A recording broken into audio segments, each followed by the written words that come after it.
Colossenses, capítulo de número 1.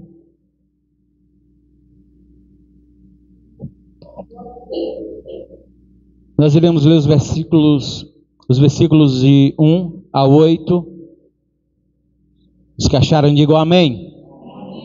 Assim diz a palavra do Todo-Poderoso. Paulo, apóstolo de Jesus Cristo, pela vontade de Deus, e o irmão Timóteo, aos santos e irmãos fiéis em Cristo, que estão em Colossos, graça a vós e a paz da parte de Deus nosso Pai e do Senhor Jesus Cristo.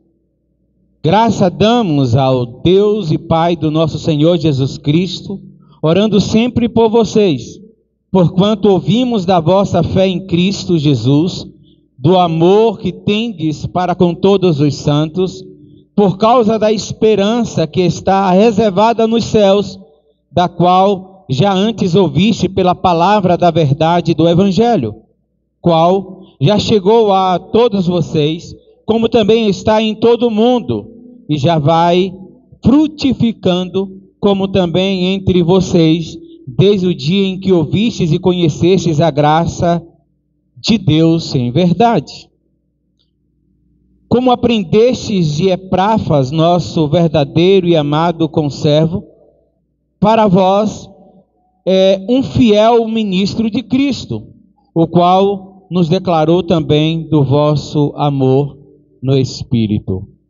Poderoso Deus, no nome de Jesus, te pedimos encarecidamente que tu possas aplicar a tua palavra aos nossos corações, nos confronte, Pai amado, e que nós cheguemos cada vez mais ao amadurecimento, ao conhecimento pleno da verdade de Cristo, a nossa maturidade cristã, e possamos continuar abundando, produzindo frutos que são provocados em nós, que são causados em nós pelo Evangelho de Cristo Jesus e pelo Espírito que em nós habita.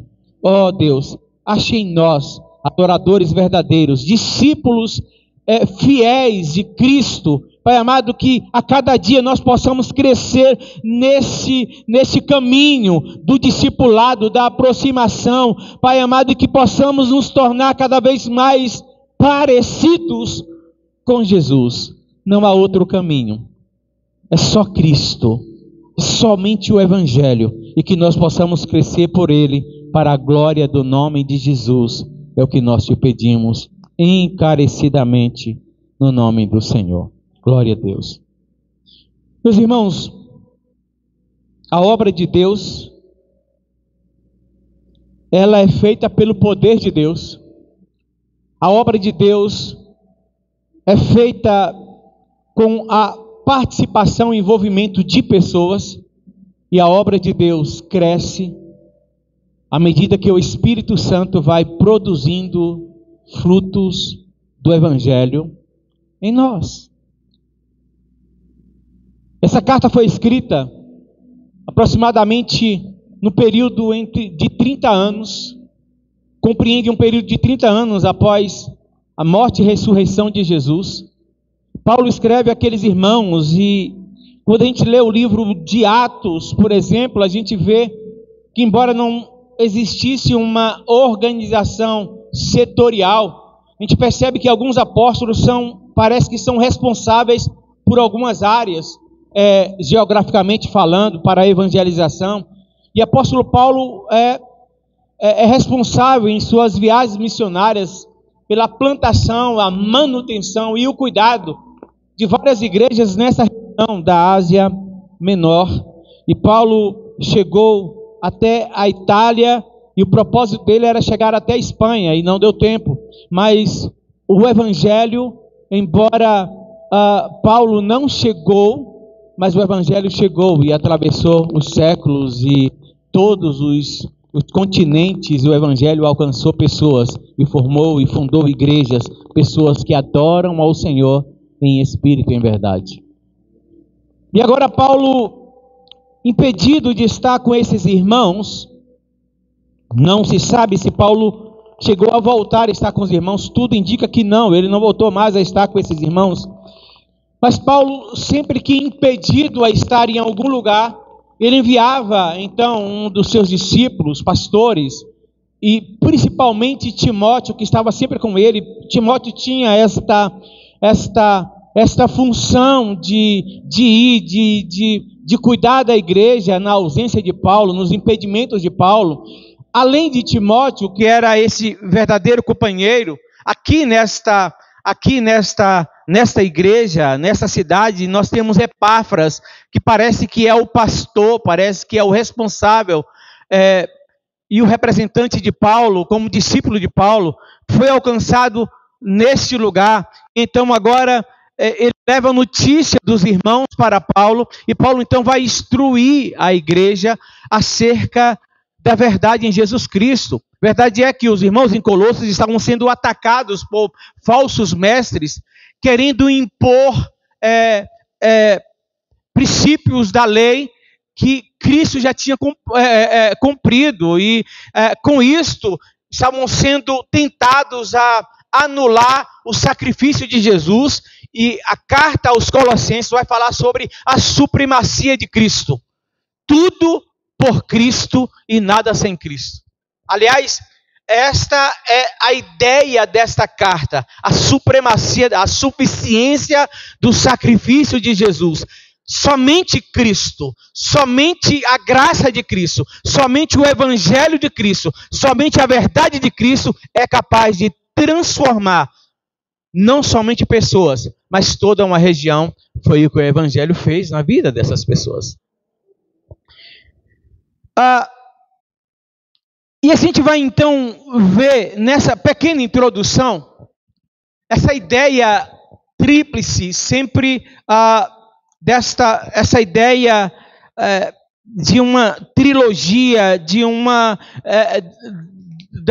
na verdade dessa presença de Deus na pessoa da Trindade, uma igreja trinitária, uma igreja que pensa, uma igreja que entende em o Deus único, que tem três pessoas distintas. E a gente tem algumas coisas aqui, a gente precisa entender como é que a igreja de Deus cresce, como é que a igreja de Deus se desenvolve, como é que a igreja de Deus vai a cada dia mais avançando e crescendo na graça.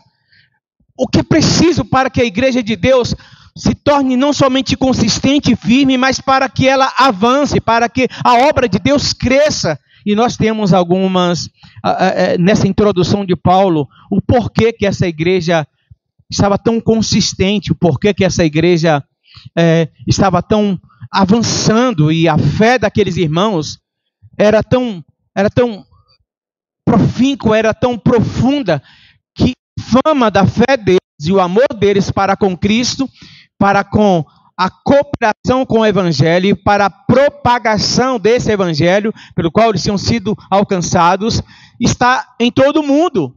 Todo mundo está sabendo da fé firme, inabalável dessa igreja, e de como essa igreja está firme, essa igreja está inabalável, de como essa igreja está avançando, de como essa igreja está amadurecendo, de como o nome do Senhor está sendo glorificado, e de como a obra de Deus está cada vez mais abundando e crescendo. O que é que está acontecendo nessa igreja? E quais são os fatores que provocam o crescimento e o desenvolvimento dela? E é sobre isso que nós queremos pensar um pouco. Primeiramente, nós temos aí que percebemos claramente que Deus usa pessoas para fazer a sua obra crescer. Deus conta com pessoas. Pelo menos nessa introdução, Paulo cita 3 pessoas, incluindo ele mesmo, que são pessoas que estão envolvidas com a obra, que são preocupados com a obra, que estão preocupados com o crescimento e amadurecimento, com a qualidade de vida espiritual dessa igreja, pessoas que estão totalmente ligadas no Senhor, estão cooperando com Deus e na propagação do Evangelho e no crescimento dessa igreja. Então Paulo, nessa pequena introdução, ele vai falar de 3 nomes. O próprio apóstolo Paulo, que é quem plantou essa igreja, é quem evangelizou essas pessoas. o próprio Paulo, que foi quem conduziu tanto Timóteo em uma dessas viagens, e o próprio Epáfras, que se converte ao Senhor e agora está como pastor da igreja. Essas três pessoas estão totalmente responsáveis. Essas pessoas estão ligadas em Deus, estão preocupadas, estão cooperando para o crescimento e amadurecimento da obra do Senhor. O Senhor, então, nesse pequeno texto, versículos 1 e 7, diz assim: Paulo, apóstolo de Jesus Cristo, pela vontade de Deus. Paulo, apóstolo de Jesus Cristo, pela vontade de Deus, aos santos irmãos em Éfeso e aos fiéis em Jesus Cristo. A graça e paz da parte do nosso Senhor Jesus Cristo. Versículo de número 7 vai falar justamente o seguinte: os quais temos a redenção no seu sangue. Eu estou lendo, na verdade, em Efésios, mas vamos lá. Paulo, apóstolo de Jesus Cristo, pela vontade de Deus, e o irmão Timóteo. Paulo e Timóteo, a igreja que está em Colossos. O versículo 7 vai dizer: o que aprendeste de Epáfras, nosso verdadeiro companheiro. Aqui na minha versão conservo, mas companheiro, cooperador do evangelho entre vocês. E ele é para vocês fiel ministro de Cristo. Então Paulo vai falar desses três nomes. O próprio Paulo preocupado com o crescimento, o desenvolvimento da igreja. Timóteo que está com ele. E Timóteo, como eu disse, tem esse papel de ir estar com a igreja nos impedimentos de Paulo. Timóteo vai cuidar da igreja, vai receber as instruções de Paulo, como foi em Éfeso, por exemplo. Timóteo tem essa função de ser enviado de Paulo para cuidar da igreja, para orientar a igreja, para conduzir a igreja, para formar lideranças, assim como Tito. E também Epáfras, que se converteu neste lugar pelo ministério de Paulo, e ele está preocupado, e foi ele quem foi levar notícias para Paulo da igreja, falando da igreja, preocupado com a igreja, e Paulo então vai instruir, através de Epáfras, a igreja, preocupado com o crescimento, com o desenvolvimento dessa igreja. E o que eu aprendo aqui, irmãos, Deus sempre vai contar com pessoas para cuidar da sua obra. A expectativa de Deus, o propósito de Deus é que todos, exatamente todos, cooperem com a obra de Deus, em todos os sentidos falando.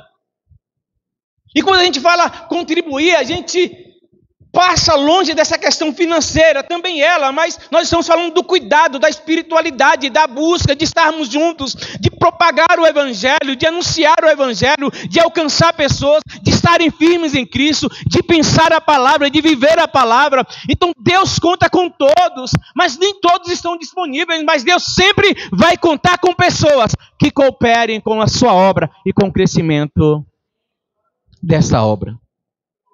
A pergunta aqui diante desse texto, Deus olhando para essa igreja, Deus olhando para essa comunidade, Deus olhando para a família renovada de Vazante, será que Ele tem podido contar com você? Será que você tem sido esse instrumento de Deus, esse homem, essa mulher de Deus, em que Deus tem olhado, não, ali na igreja presbiteriana renovada, eu tenho fulano de tal, eu tenho ele, eu tenho ela, eu conto com ele, todos os momentos, ele está lá, ele está preocupado com minha obra, ele está de joelho pela minha obra, ele está evangelizando, ele está falando do meu amor, ele está falando do evangelho, ele está vivendo mais do que falando, ele está vivendo o evangelho verdadeiramente, ele verdadeiramente é um discípulo meu, que está naquele lugar, e ele coopera, e essa obra cresce por causa da cooperação dele e dela. Eu volto a dizer, Deus conta com pessoas para o crescimento da sua obra. Até que ponto Deus tem contado comigo e com você? Até que ponto Deus tem contado? Tem um corinho antigo que diz: o Rei Jesus é o nosso general, né? E o coro diz: conte comigo, Jesus, nessa batalha da hora final.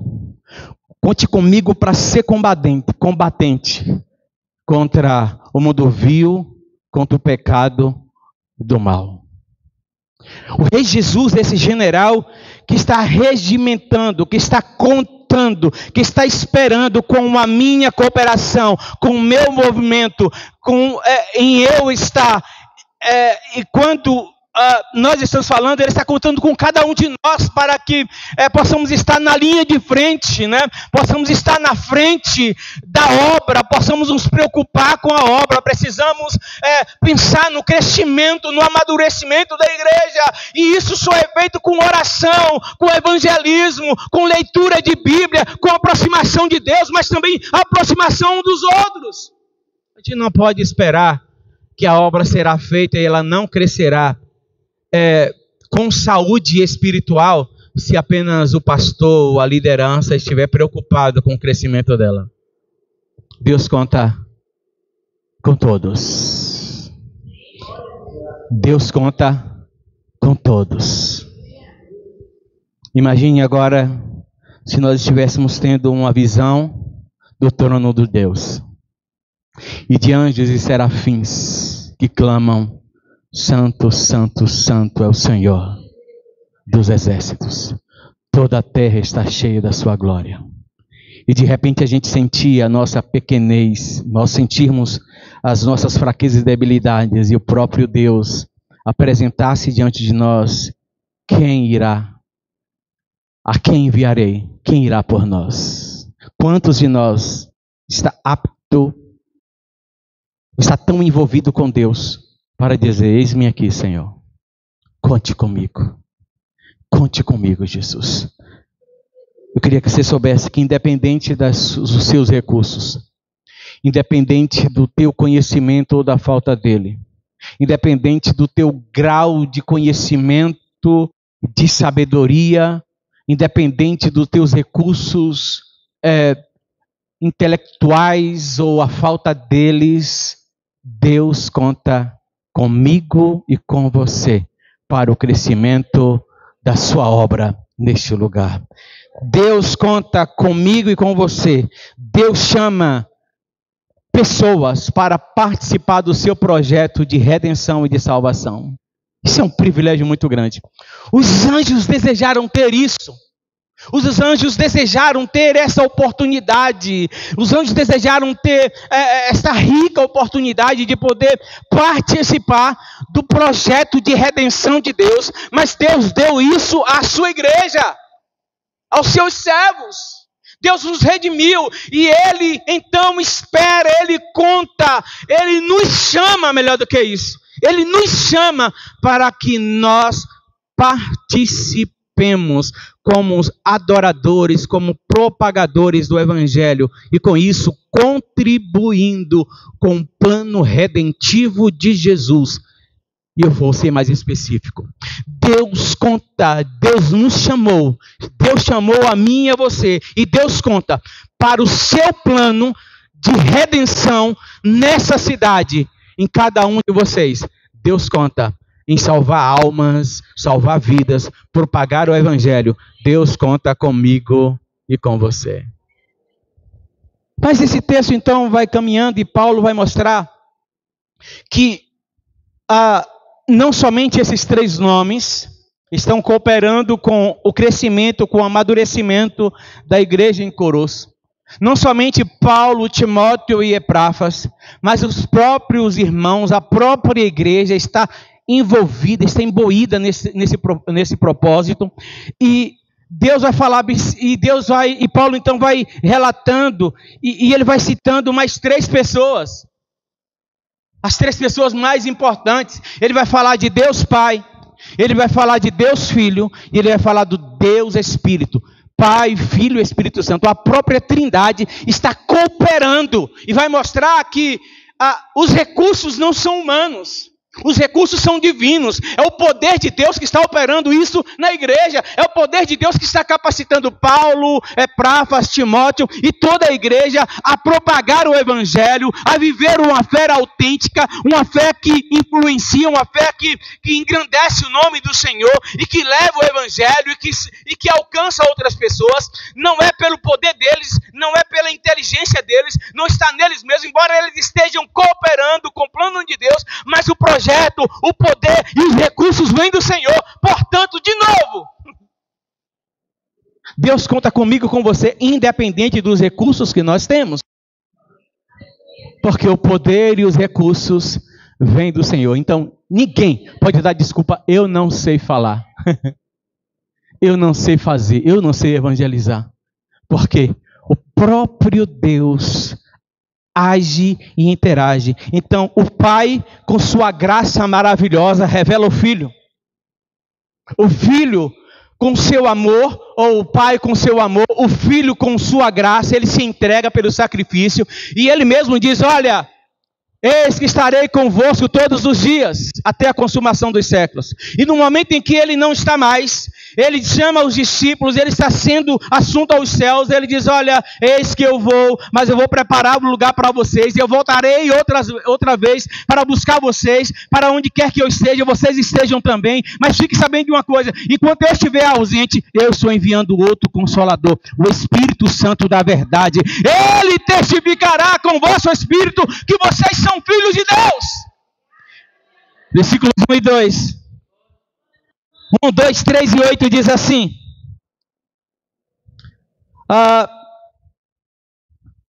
Paulo, apóstolo de Jesus Cristo, olha, já cita Jesus Cristo aqui, pela vontade de Deus, e também Timóteo, aos santos e fiéis em Cristo que estão em Colosso, graça e voz da parte de Deus, nosso Pai, e do nosso Senhor Jesus Cristo, Pai e Filho. Graça damos ao Deus e Pai do nosso Senhor Jesus Cristo e oramos por vocês. Versículo 8 vai dizer, o qual, e Epáfras, ele está falando que Epáfras nos declarou também que o vosso amor está no Espírito. O Espírito aqui está falando da pessoa do Espírito Santo. Está o nome próprio, o Espírito Santo. Então, perceba que Deus Pai, Deus Filho, Deus Espírito, o Deus único, mas também trino, as três pessoas distintas da Trindade está agindo e cooperando. O próprio Deus está trabalhando para o crescimento, o próprio Deus está provocando, está capacitando os irmãos para que eles sejam fortes, firmes e esteja crescendo na graça e conhecimento do Senhor. Então, o próprio Deus trabalha para o crescimento da igreja. E Ele trabalha através da vida de quem? De cada um de nós. Ele trabalha na vida de quem? De cada um de nós. O Espírito Santo, né, age. O Deus Pai, Ele derrama o seu amor. O Senhor Jesus Cristo revela a sua graça. E Ele revela a sua graça e a sua misericórdia, nos salvando, nos redimindo. E Ele entregou o Espírito Santo. O Espírito Santo veio. E Ele age com os dons espirituais, os dons ministeriais, com seu amor no meio da igreja. Com dons espirituais. E é isso que faz a igreja crescer, irmãos. Os recursos não são nossos, mas nós temos os recursos. O apóstolo Pedro, entendendo isso, ele falou assim, olha, irmãos, tudo que nós precisamos para viver essa vida piedosa, tudo que nós precisamos para viver uma vida digna na presença do Senhor, tudo que nós precisamos para estarmos fortes diante do Senhor, tudo que nós precisamos para estar firmes neste caminho, tudo que nós precisamos para pregar o Evangelho com poder, com ousadia, com intrepidez, tudo que nós precisamos para viver uma vida agradável a Deus, tudo que nós precisamos para sermos verdadeiros cristãos, já nos foi dado, já nos foi providenciado na pessoa bendita de Jesus e do Espírito Santo que habita em nós. Como é que a obra de Deus vai crescer? Ele vai usar e contar com pessoas. O próprio Deus vai agir no meio da igreja, na igreja e por meio da igreja. E aí Paulo vai então encerrar essa tríplice ideia de como a obra de Deus cresce. Ele vai falar sobre o fruto do Evangelho. E ele, versículos 4, 5 e 6 diz assim: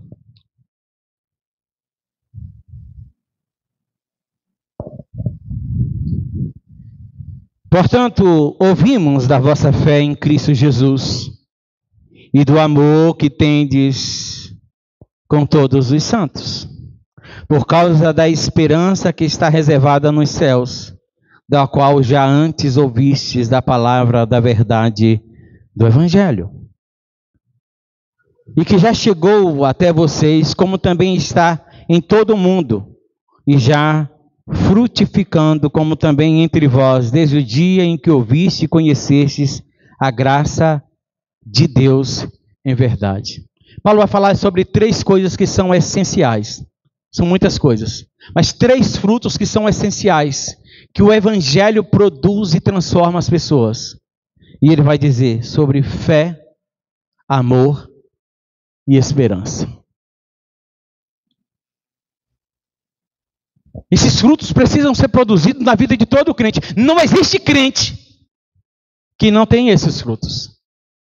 Então é preciso ter fé na suficiência do sacrifício de Jesus. Isso já veio até nós. Nós cremos que o sacrifício, a morte e a ressurreição de Jesus são suficientes para a minha salvação. Não me deixa dúvida que, apesar de mim, apesar dos meus erros, apesar de tudo aquilo que eu sou, que eu tenho praticado durante toda a minha vida, mas se eu creio que Jesus Cristo é Filho de Deus, que Ele morreu na cruz do Calvário e que Ele ressuscitou, eu me submeto a Ele, a sua vontade. Essa é a fé salvadora que nós já temos pelo Espírito Santo de Deus. O amor que já foi provado. O próprio Paulo, o próprio João vai falar sobre isso. Tanto Paulo, João e todos os apóstolos. Mas João é mais específico, que diz: porque Deus dá prova do seu amor para conosco, quando Cristo morreu por nós, como nós éramos ainda pecadores. Deus já provou o seu amor. Ele deu o seu único filho. Ele deu o seu único filho para morrer na cruz do Calvário, por causa dos meus pecados, para me justificar, para me salvar. Então, eu sou fruto do amor de Deus, porque Deus amou o mundo de tal maneira que deu seu Filho único, para que todo aquele que nele crê não pereça, mas tenha vida eterna. Esse amor já foi revelado, já foi provado. Eu não preciso que Deus faça mais nada para provar o seu amor por mim. Eu não preciso que Ele faça mais nada para que eu me sinta valorizado. Aliás, Ele morreu, Jesus Cristo morreu, como prova do amor de Deus por mim, quando eu era ainda pecador, e eu não era ainda servo de Deus. Eu vivia totalmente dominado pelo pecado. Mesmo assim, Jesus veio, morreu por mim, morreu em meu lugar, me salvou, me redimiu, e é pelo amor de Deus que eu fui salvo. Então Ele já provou o seu amor por mim. E esse é fruto do Evangelho. O Evangelho abriu os meus olhos para isto. Apóstolo Paulo, cheio de conhecimento e de verdade, dentro da sua verdade, ele justificava as suas ações. Era um perseguidor do Evangelho, achando que era zeloso da lei. Ele confiava muito na sua vida correta. Ele acreditava muito, ele confiava muito na sua própria justiça. E ele se achava santo nele mesmo, porque ele era uma pessoa totalmente correta naquilo que ele fazia. E ele achava que os cristãos estavam contra o Senhor. E ele então levanta para fazer justiça. Ele tem um encontro com Jesus. E o Senhor abre os seus olhos. E ele vê o quão vil, o quão pecador ele era. E mesmo assim Jesus o chamou. Saulo, Saulo, eu vou mostrar para você. Eu vou mostrar para você como é que vale a pena sofrer pelo Evangelho. E Paulo se converte. E diz o texto que ele tem os seus olhos abertos para a verdade, porque ele é confrontado pelo amor de Deus. E Paulo então se converte. E ele olha para toda a sua justiça, por tudo aquilo que ele achava muito correto. Muitas pessoas que dizem: eu não mato, eu não fumo, eu não roubo ninguém, eu sou uma pessoa totalmente honesta. Mesmo assim você precisa se converter, mesmo assim você precisa de Jesus, porque a tua justiça própria não vai te levar a lugar nenhum, a não ser para o inferno. Somente a graça salvadora de Jesus Cristo, somente o amor de Jesus Cristo é capaz de me livrar da condenação do inferno. E eu preciso crer e me converter a este amor e viver para Ele, porque foi para isso que Ele me chamou. E é esse amor que me traz, então, ele fala sobre essa esperança que vem do céu, essa esperança da vida eterna. E quando Paulo fala dessa esperança nesse texto, que é fruto do Evangelho, é essa convicção de que Jesus não somente morreu, mas Ele ressuscitou, e como a gente canta, porque Ele vive, eu posso crer no amanhã. Essa esperança viva, de que acontece o que acontecer nessa vida, eu tenho uma convicção: Jesus ressuscitou, eu tenho certeza da minha vitória sobre a morte, ainda que morra fisicamente. Isso é natural com todo ser humano. Ao homem está ordenado a morrer uma só vez, depois disso o juízo eterno. Mas a minha esperança está nesse juízo eterno. Eu tenho plena convicção de que Jesus venceu a morte, e eu tenho certeza da vida eterna para sempre nos céus com Ele. Isso é fruto do Evangelho, que transforma totalmente a vida do homem, ao ponto de Paulo olhar para todo o seu conhecimento, para todo a sua vasta cultura, a sua convicção, e diz: olha, diante dessa esperança viva, eu considero tudo aquilo que eu tinha, tudo aquilo que eu era, como esterco. Não tem valor nenhum, porque somente o amor de Cristo me traz a viva esperança de que quando tudo acabar aqui, eu estarei para sempre na eternidade com Ele. A esperança do céu. A esperança do céu. A gente fica pensando como é triste a vida daqueles que não creem nessa esperança, que acha que tudo acabou, que tudo acabou. A morte não é o fim de todas as coisas. A morte é apenas o começo para aqueles que têm Cristo, porque aqueles que creem em Cristo e no seu Evangelho passou da morte para a vida. Coloquemos em pé em nome de Jesus. A obra de Deus cresce e precisa crescer. Deus conta comigo e com você, com pessoas como eu e como você, para fazer a sua obra.